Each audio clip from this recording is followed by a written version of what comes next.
Informasi selengkapnya terkait rapat pemerintah dan Komisi 8 DPR terkait biaya penyelenggaraan ibadah haji 2019 akan disampaikan langsung oleh Nadia Atmaji dari gedung DPR di Jakarta. Nadia, bagaimana jalannya rapat dan berapa besaran biaya penyelenggaraan haji tahun 2019 ini?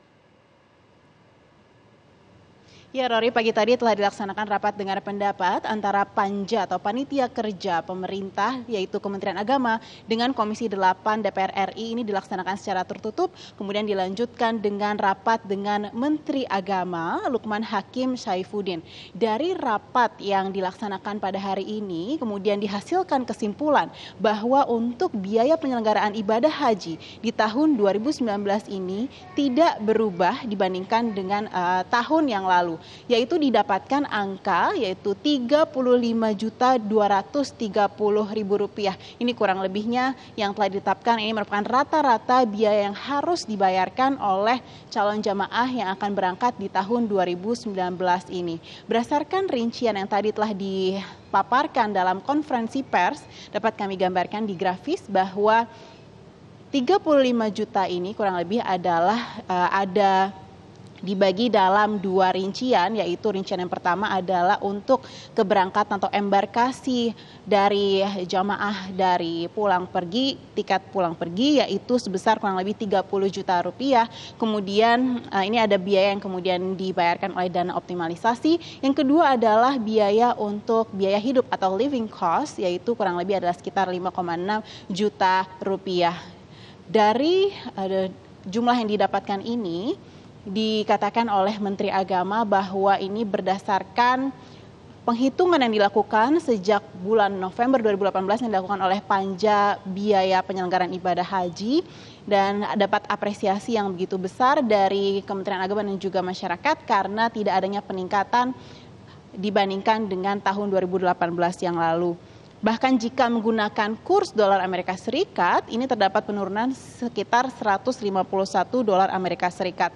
Hal ini berdasarkan data yang dikumpulkan oleh Kementerian Agama, dan ini karena adanya dana optimalisasi yang dikelola oleh Badan Pengelolaan Keuangan Haji. Kita dengarkan pernyataan selengkapnya dari Menteri Agama Lukman Hakim Saifuddin. Layanan tapi harganya tetap. Jadi inilah salah satu yang patut kita syukuri bahwa Panja berhasil melihat celah-celah di mana dana optimalisasi yang selama ini merupakan dana akumulasi dari setoran awal yang disampaikan atau yang disetorkan kepada para calon-calon jemaah haji yang dikelola sekarang oleh Badan Pengelola Keuangan Haji, itu lalu kemudian sedemikian rupa kita dapatkan efisiensi dari dana optimalisasi itu.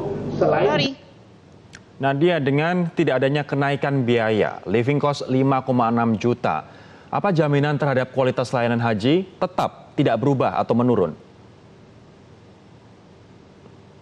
Ya, Rory, bahkan dari Menteri Agama Republik Indonesia Lukman Hakim Saifuddin menjanjikan bahwa bukannya akan menurun, justru akan meningkat pelayanannya ini, dan ia berusaha agar bisa memenuhi ekspektasi dan juga masukan-masukan yang telah ia catat dari Komisi 8 DPR RI, yaitu yang pertama adalah usulan bahwa layanan akomodasi dimintakan agar di Mekah nanti ditetapkan zonasi per embarkasi. Artinya embarkasi misalnya di Jawa Tengah ini ditetapkan dalam satu sektor, dari Jawa Timur dengan satu sektor yang lain. Dan kemudian yang kedua adalah Kementerian Agama diminta untuk memberikan pelayanan berupa bis yang bisa bolak-balik dari pondokan ke Masjidil Haram untuk bis sholawat yang akan memudahkan para jamaah untuk bisa dari pondokannya ke Masjidil Haram dengan mudah dengan satu rute saja, tidak perlu naik turun beberapa kali.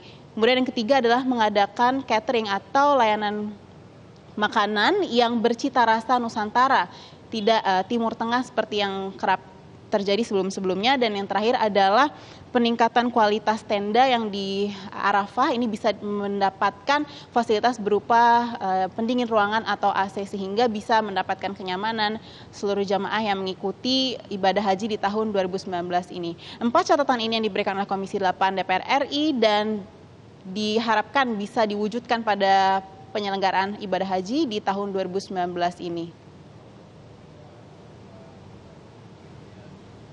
Demikian, Rory, kembali ke Anda. Nadia Atmaji melaporkan langsung dari gedung DPR RI di Jakarta. Terima kasih.